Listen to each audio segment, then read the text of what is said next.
Hello, welcome back to City Planner Plays, where we are building the city of Port Concord as part of the 5 Builders, 1 City collaboration. And there are 2 things that I really want to accomplish in this build before my term as mayor ends. And in this episode, I want to focus on transportation. And I don't want to think about transportation in the way of traffic fixes or anything like that. I want to think about overall connectivity and take a look at our transit system to make sure it's working as effectively as it could be. I'm not going to add a bunch to it. I just want to tweak what we already have to make sure it's working. And I'm kind of curious about this boat situation here. We have cruise ships just disappearing. So I might take a look at that and see if there's anything that I can do. So without any further ado, let's get started. And the very first thing I want to start on is the situation that we have with our ferries. And right now we have ferries that aren't working. And the reason they're not working is we don't have a ferry depot. So I want to first find a good spot for the ferry depot. And one of the things that I've been thinking about is, let's get out of this view quickly. One of the challenges that we have is we can't really go on this side of the water because this bridge here, this rail bridge, doesn't provide enough clearance. We're not going to rebuild that rail bridge just to be able to fit ferries underneath. So this bridge right here really cuts off this entire side of the map in terms of providing ferry service. And then over here, the problem that we have is that we've built this beautiful nature reserve that goes up to the city boundary. So we don't really have a spot for this. But there is one area if we want to get really cheesy about it, and that's across the water. I don't love that. Truthfully, this is a part of the build that I might need to take a couple liberties on. So as I look at this, I think, boy, this is probably the only place where I can fit it in, and I might just do it. We'll see if we can fix the clearance at all. So I'm going to place it right there, and I'm going to align this to this particular road here. So the thought behind that is I want to make a connection between this road. This doesn't really need a ton of access. I'm not overly concerned about that, but I do want it to fit in this area. We're also going to bring this quay wall over and try to clean up the waterfront a little bit over here.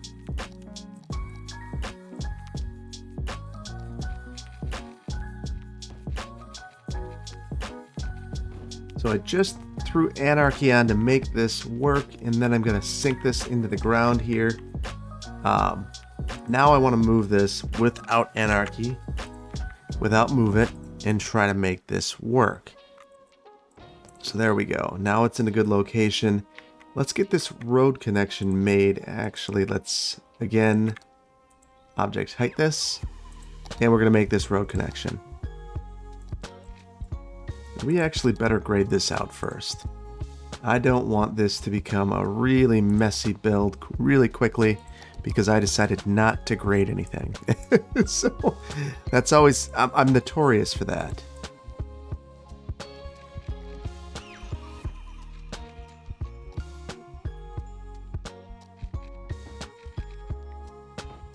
There we go. And I do want to make sure that my heights make sense here. We're going to go through and just make sure everything is even. There we go. It looked a little bit off to me. And I'm going to also take a look at my quay walls because they look a little off as well. I'm just going to eyeball this. It doesn't need to be perfect.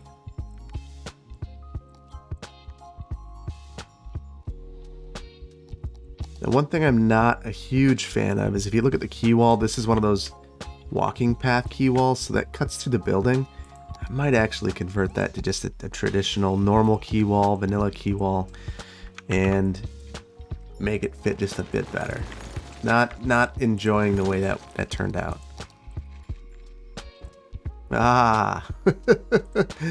Kidding. I really don't like that doesn't touch. And that's going to be the situation that we're in if I go with the normal quay wall. So this is a situation where I'm just going to have to accept a bit of abnormality. So we're just going to ignore that because it's going to drive me bonkers. So it's going to be fine. Before I get this all, well, let's get the water and the power to this area. And for the power lines, we'll just use one of these rural power lines. There we go. So that's all connected at this point. I do want to focus on the way that this coast looks. It looks pretty messy, and I do think that we would dredge this out if we were going to have any sort of ship movement here.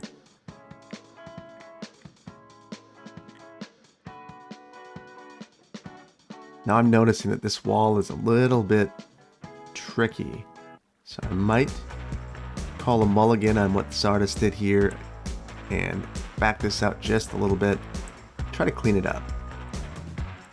What I was noticing is that we had some poking out of the lands, and I didn't like it, so not a big deal, truthfully, but it's the little details.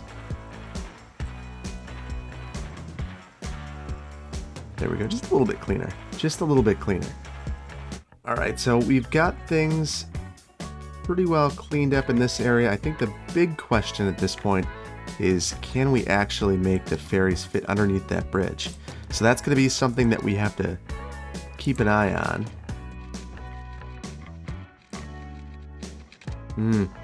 Yep, it doesn't like it. So we're going to have to do a little bit of work there. So I was going to throw anarchy on, but I think that that's probably not a great idea. So I've raised this up just a little bit, 15 notches.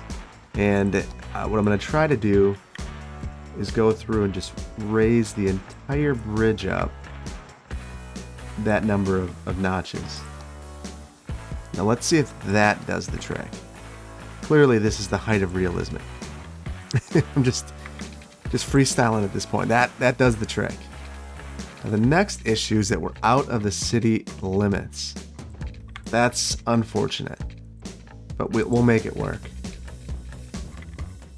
Now here, I need to really quickly go out into the water. And we've made our connection, so I do want to add our ferry route. Whoops. This is really, I mean, the purpose of this line is really going to be tourism. From a utility standpoint, this isn't going to be the fastest route. It's just going to be something that people enjoy doing. So I think this is going to do the trick. We'll get some people over here using our ferry stop. So I'm excited to see this in action. Let's see. We do have boats going out now. And let's look at our line details. Nobody taking advantage. Let's speed it up for a second and see what happens. Ooh, clipping. That's what happens. Well, nobody's taking advantage of our ferry route yet, but that's kind of to be expected. So I'm very curious about this. I don't know that I'm going to be able to see. I can't see why this isn't working. So that's one of the struggles. It's just kind of going away.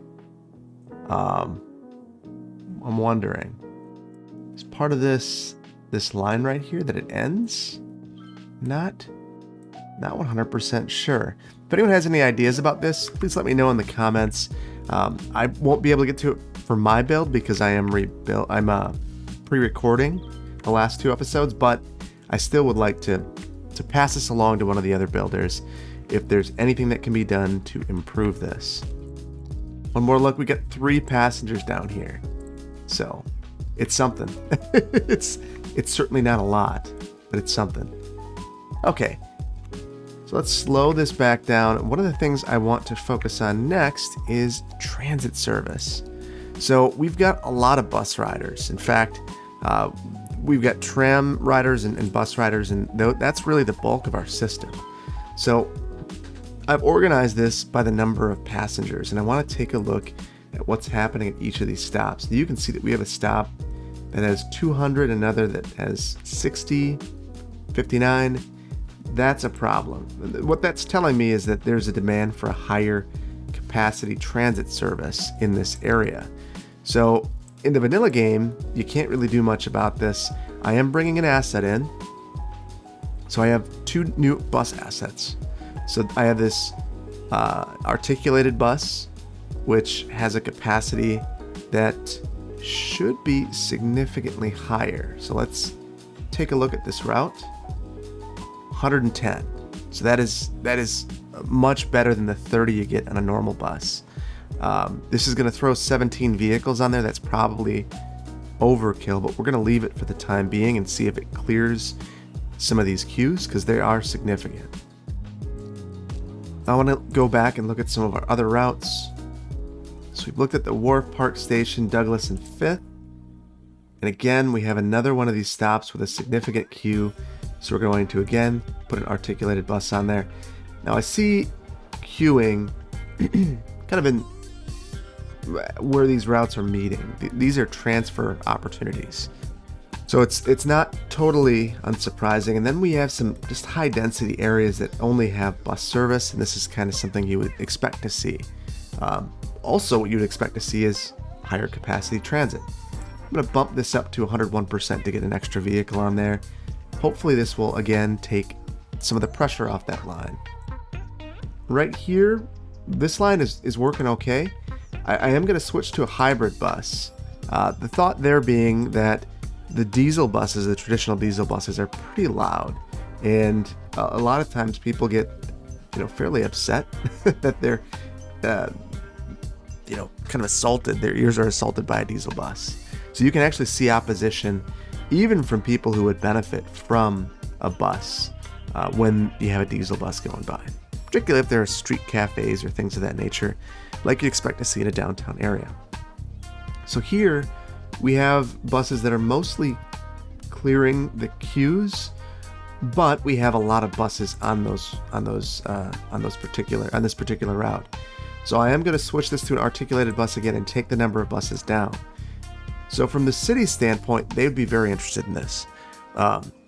The most expensive part of operating a bus. So let's say the bus costs you $135 an hour to operate. Most of that is going to be going to the bus driver. It's the bus driver's salary, which in the U.S., buses, any transit that receives federal funding, the bus drivers are unionized, so they're generally well paid. There's also driver shortages. So if you want a good job, good well-paying job, and you're okay driving a transit vehicle, I'd highly encourage it. Almost every transit agency is looking for skilled drivers. So you have their base salary, their likely overtime, and their fringe benefits, which adds up. And then you end up with the other costs. So the capital expenditures of a bus and the facility where the bus is stored and repaired, and the bus replacement and then the fuel.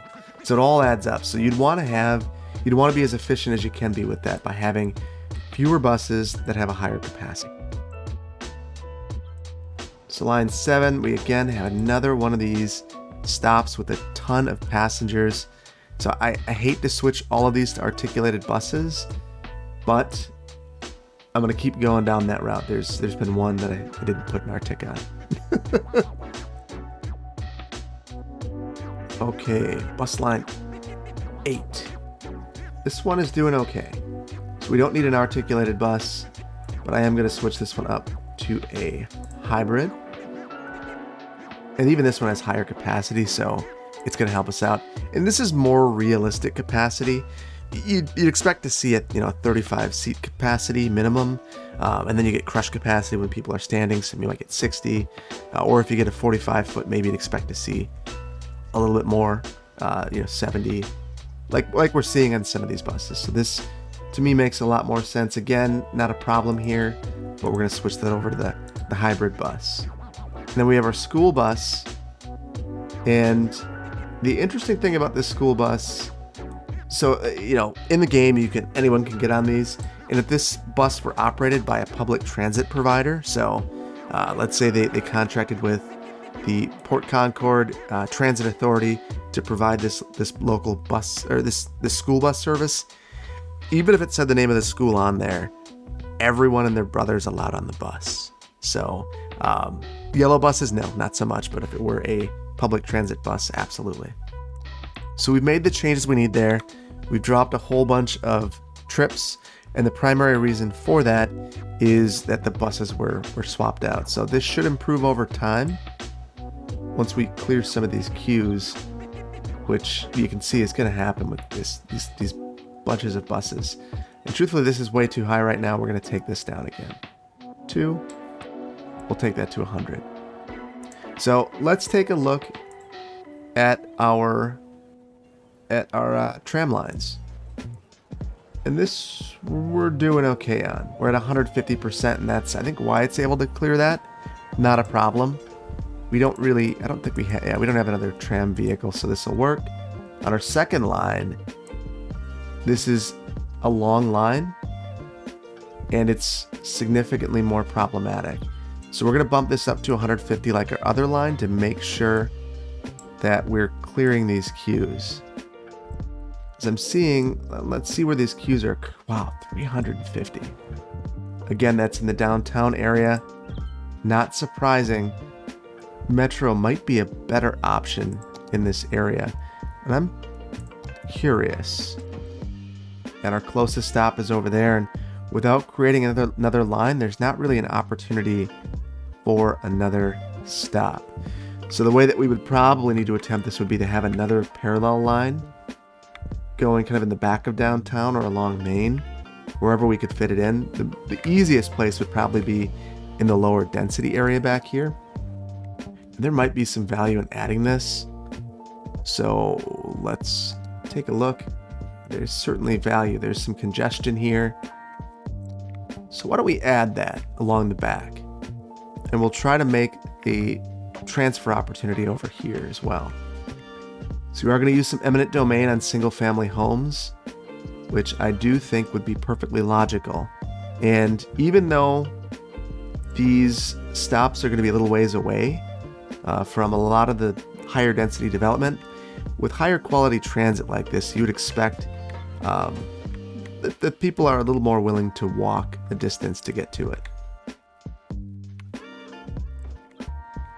So I wanted to bring this back closer to this walking facility to extend the reach over here.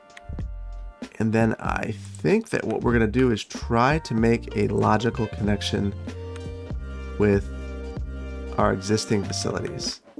So we already have a line right here. We have a line over here. We could connect into this line as well. That's probably what we're going to do.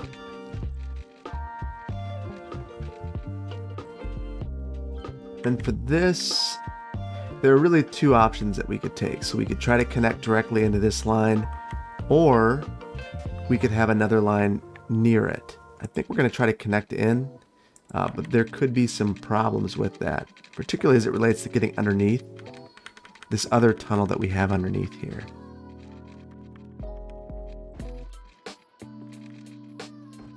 We'll make it work. There we go. The other thing I think I want to do is make a connection here. And I don't want to go too high up into the mountains with this tunnel, so we're going to pull it back down, and then we'll loop down here. So this is going to be a slower line because of that, but it's really about providing access.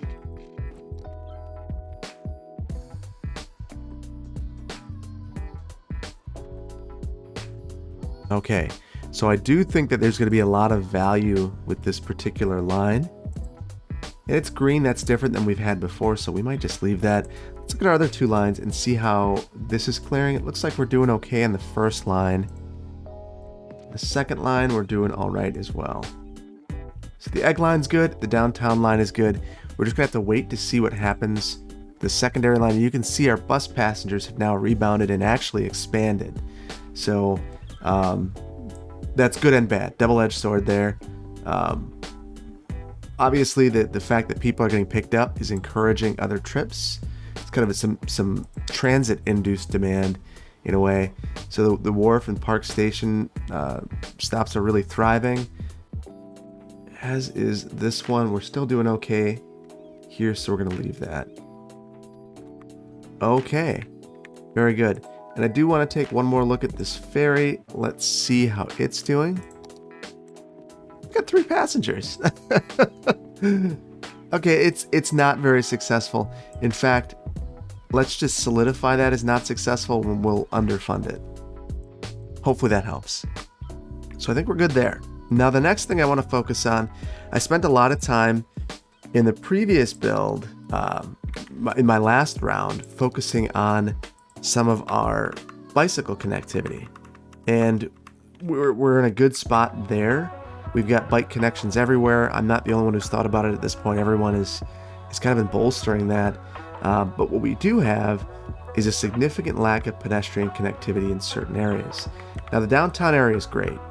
We've got stops, or we've got a dense network of intersections and pedestrian paths. So we're completely fine there. But what we do have is some areas with very long block lengths that would be very challenging to be a pedestrian on. Now I get it. Some of these are higher value homes, and maybe they would be a little apprehensive about having the pedestrian connectivity through there. I'm going to look at this and think the city probably would have tried to secure easements, and putting these in after the fact would be an absolute bear. I don't know that it would be possible, but we're going to go for it. We're going to add these through, and I'm going to use the self-leveling paths, mainly because they provide the ability to add these in without doing a bunch of grading, which is a huge benefit to us because very difficult to grade this sort of path in the vanilla game. You can already see someone is walking down here because it is a very necessary connection. So this person's furious. They've now got a pedestrian path. All these. So one of the things that they would be thinking about are, this person right here can see directly into my window. So they're gonna want trees and all sorts of things. Most likely what they're gonna do, they're gonna put a significant fence up for privacy's sake. And truthfully, I don't really blame them. I get it. It's not the ideal situation for them, but it is the ideal situation for the city. And this is one of those situations where you gotta look at those easement agreements when you're buying a house. You just never know. Well, I do know one thing. They didn't like that their house disappeared when I added a fence. No way to get that to work. It's just gonna take out that house. So that'll be replaced. That was a mistake. That was not the desired outcome there. Eminent domain for paths, that would be very difficult to justify. So we do have this row of trees here, and I feel bad cutting through to make a pedestrian connection, so I'm probably just not going to do it. This is an area that would again be very nice, very long block lengths, but not really a great way to get up there. Here, I might be able to sneak one. No, can't sneak one through. We're going to go around. We're going to see. We're going to make as many connections as we can. So I'm going to upgrade this just so that we get a more level path. That would ensure that it's accessible. And then here, I think we're going to do the exact same thing.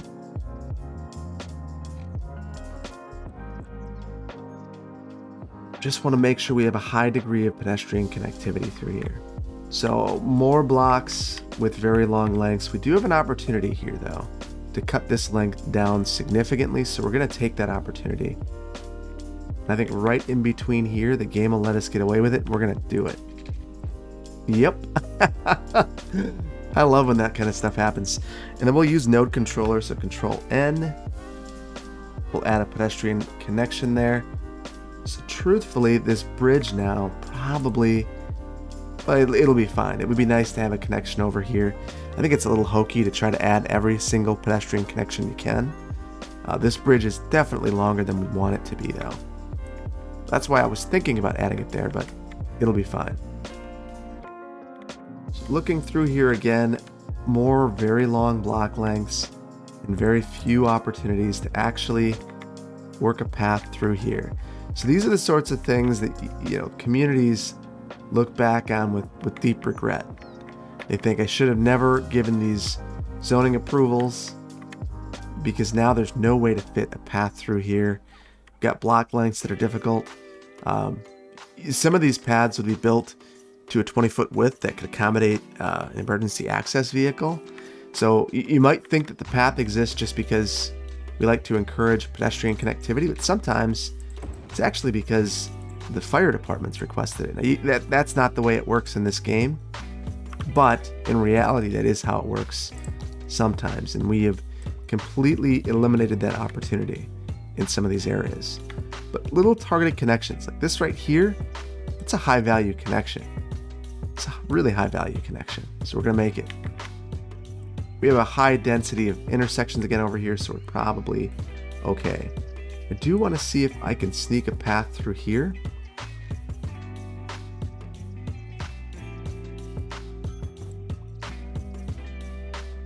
Okay, I made that work. I don't think the game wanted it, but I got it to happen, so it's good enough for me. I think it's probably as good as we're going to get here. I would really love it. A couple more connections. Something like this would be very valuable, but we're not taking a house. It's not going to happen. Again, this block is very long as well. So I think we're going to accept what we have there. Let's keep going through. Over here, very dense, except for maybe it'd be nice to break this up, but that's not totally necessary. This is a very long block length. It would be very nice, particularly with all of these pedestrian facilities, to work something through here. But again, no opportunities. So these are some of those unfortunate situations that you just get stuck with. Okay, so here is a neighborhood that has grown, and though it's grown, it's not remained as connected as potentially could have been. So we're going to make some of those targeted connections now. I love the landscaping, but I do think that the connectivity is valuable in targeted areas. So I would like to break this block up, and I think that we can with a pedestrian connection. So we're absolutely going to do it. So it shortens it up a little bit. Most of the rest of this we're kind of going to have to live with because of how dense the zoning is. So I designed this neighborhood very dense number of intersections there. Coming over here in Egg's area, he's gone through and made a lot of those pedestrian connections. You could always do a little more, but I think that he's done a very good job. So not going to do a lot there. And then we're moving into the area that Sardis platted. And this is an area, generally, suburban areas are pretty good about path connections through. They kind of an acknowledgement of the lack of roadway connectivity is they add in some of the path connections. So I think we're going to take some liberties here again, make some targeted connections.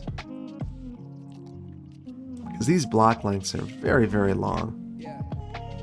Here's another one. This one's actually pretty easy. So we're going to absolutely have a path network through here. Let's keep this on the ground. Line that up right there. And we'll offer another opportunity up there. So this one's not maybe the most necessary, but I think it's going to draw a lot of attention. I also want to upgrade this so we make this look a little bit cleaner. That's going to demolish that house. Unless I do this. There we go. Now we're good. Now that house is still going to go away. We're going to do it here too. We're going to take some liberties. We've got to.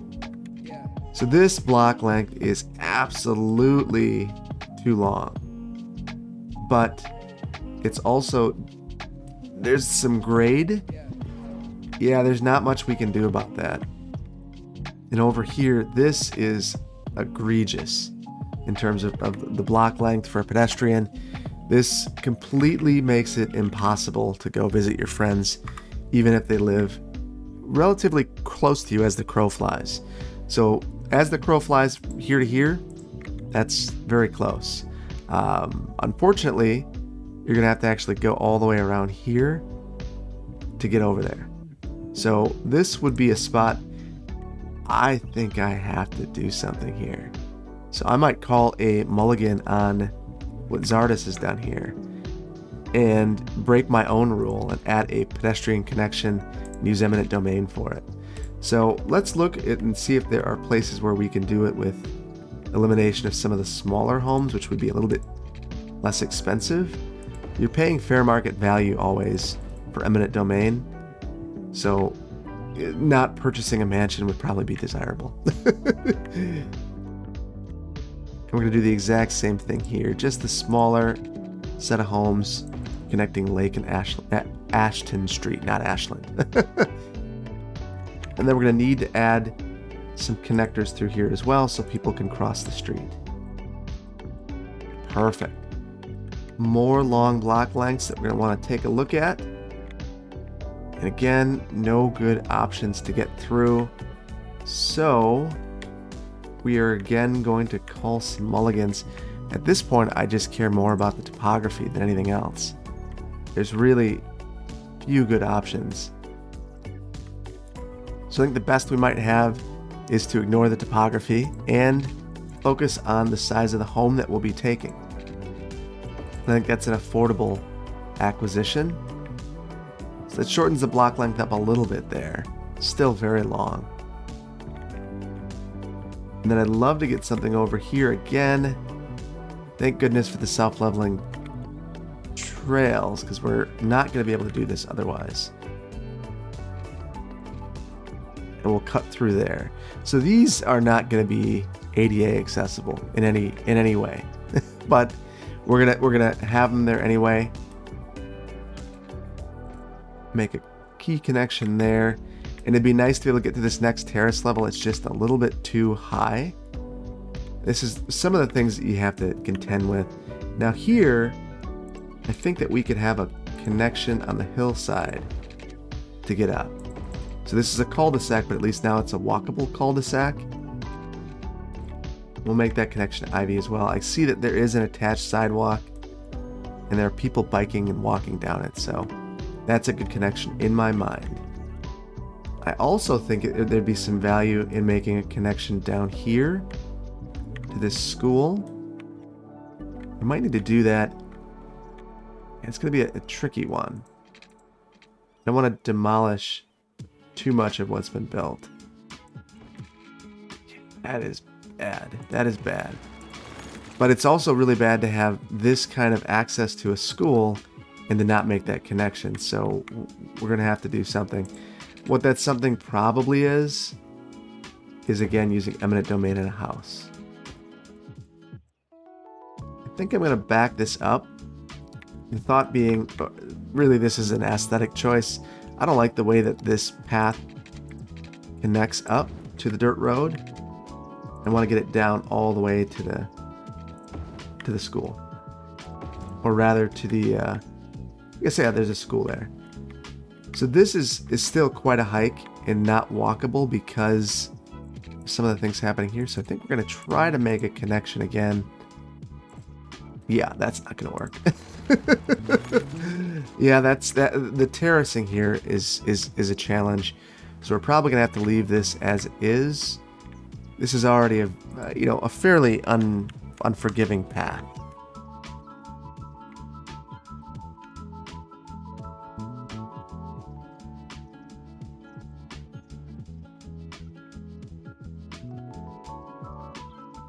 I just went through here and tried to clean it up a little bit. This is very steep.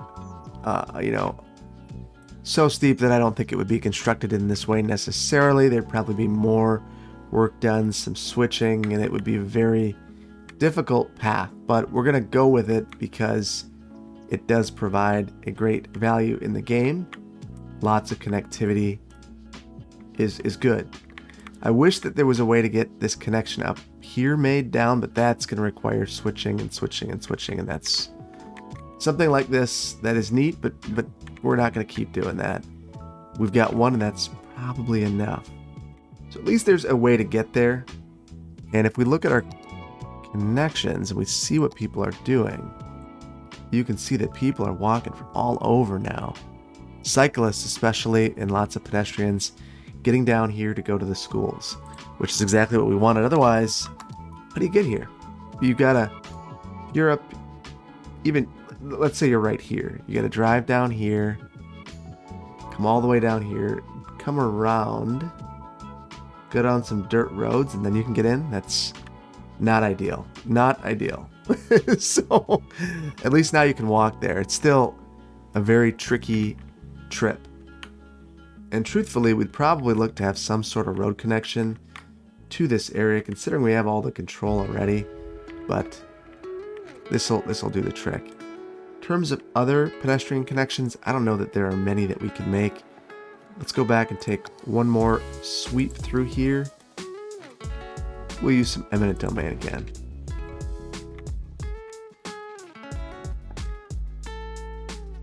Noticing that this isn't fully built out here. Oh, I thought that this was in the same boat, but it's not, so we're gonna have to sneak through here and take one of the smaller houses. Okay, so now I want to use node controller, add a couple of connections.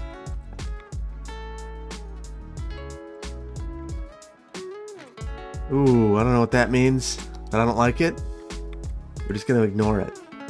That's always the best way to deal with those sorts of things. just go, you know what? It didn't really mean that. Oh, why did that happen? Oh, we'll clean it up.